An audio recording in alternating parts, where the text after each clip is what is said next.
Let's have a candid conversation today, shall we? You know the saying, fake it till you make it? There is some truth to that, despite the fact that it's a cliche in our culture, in our civilization, in our society. Perhaps you've heard it yourself. Perhaps you're familiar with my book, So Good They Call You a Fake. The deeper truth to this you're going to be seeing in the news, just as you have been a few days ago with regard to Canada being the 51st state. This, of course, is Trump and the resigning of Justin Trudeau. It is the potential economic and or military manipulation and authorization, respectively, that involves the requisition of the Panama Canal for the United States. Possibly it's Greenland becoming the 52nd state. It's the Gulf of America, not the Gulf of Mexico. What is happening here? What's happening here is a player entering the game and playing when the other players aren't used to a game being played at all. It's someone coming in and asserting a decision and forcing everyone to deal with it in response. I think of the expression, which you might be thinking of as well, 4D chess, four-dimensional chess. They're playing checkers, but we're playing chess, and not just regular old chess. We're playing four-dimensional chess. We're playing above the board, below the board, through the board, any number of these different things. And what is worth considering is it's not exactly that. It's that there's not a game being played at all, and you show up and start making moves. Oh, who do you think you are? Moving the chess pieces. Oh, you think you can just move one of your pawns right there? Well, I like that space. Thank you very much. That's the reaction that Donald J. Trump, our new president, your new president, if you're an American, and let's be honest, if you're a member of or a citizen of any country in the world, you're basically American by culture or by military manipulation. You know that Rammstein song, We're All Living in America? Yeah, exactly. That song was prophetic. So the persuasion insight here for you is to set the agenda. Remember when the fellow Pierre from Canada, he went on this anti-Trump rant about how Canada is never going to give up our sovereignty. We're never going to become the 51st state. He's arguing against that. He's playing Trump's game, and then he ends it with the priority is to be Canada first. Of course, a number of Canadians saw that and said, oh no, this means we're going to become Americans. We're going to be absorbed into the North American Union. And further, people said that when Justin Trudeau said also that Canada will never become part of the United States, a number of Canadians said, he just tempted fate. This means we're going to be Americans now. Some way, some shape, some form.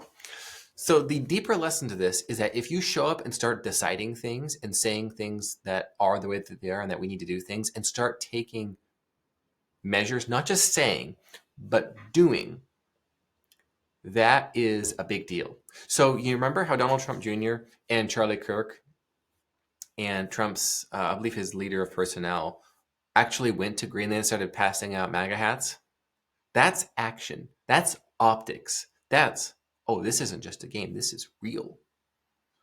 I remember when a reporter asked the president, I think this was on January the 6th or January the 7th, a couple of weeks ago. A reporter asked him, can you guarantee you will not use military force to assert American sovereignty in the Panama Canal? And he said, you know what he said, right? He said, no.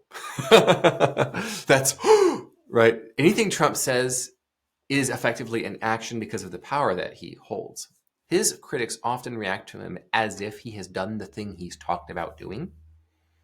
This is why talking about invading Mexico is going to work. This is why him talking about tariffs is probably going to work with Mexico, with Canada, and with China as well. Just simply talking about the threat of it because of the power position that the presidency in the United States holds. Now, most of you do not have that sort of institutional power where your hard power is so strong that the threat of you doing something is serious. So what I suggest you do is in your relationships where you want to assert your interest or you just want something, you just do it.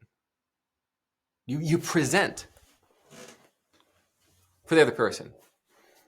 If you want to get in shape, if you want your spouse to get in shape with you, you buy 2 memberships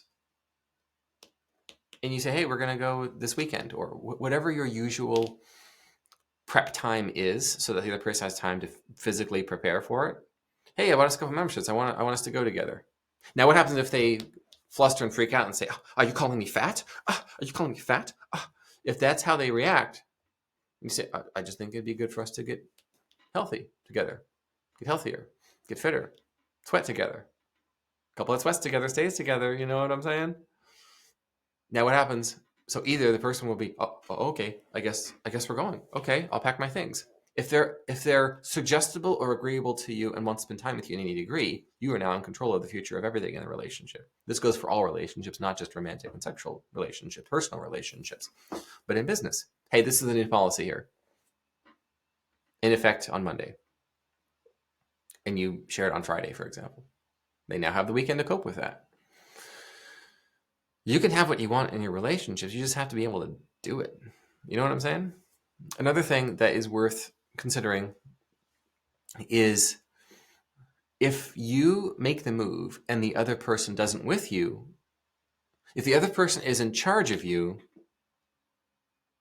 then you'll do nothing. They're actually the ones in charge. They're the one making a decision. You're just talking. I really feel like we should go to the gym together. I want to buy us some memberships.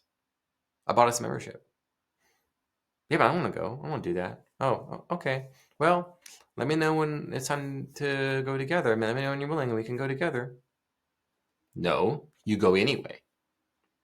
Maybe after the 3rd or 4th session, you decide you're going to start going twice a week.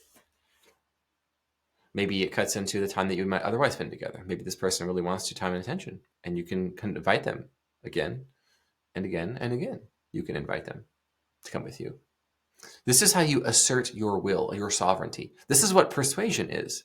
In fact, persuasion is you asserting your interest while taking the other person's interest into account as well. You want the other person to come with you to the gym because they need to get healthier and fitter, trimmer, slimmer, more beautiful, more sexy, right? Well, it's okay to assert your will that they come with you. And this is what freaks people out about Donald J. Trump, is geopolitical players aren't used to actually playing a game. They're kind of just used to just waiting around and letting Russia and China cheat, frankly, because no one's asserting any sovereignty. You know what's happening with the Argentine fishermen in the South Atlantic? China's just doing whatever they want. What about the Philippines? Scarborough Shoal. China's just doing whatever they want.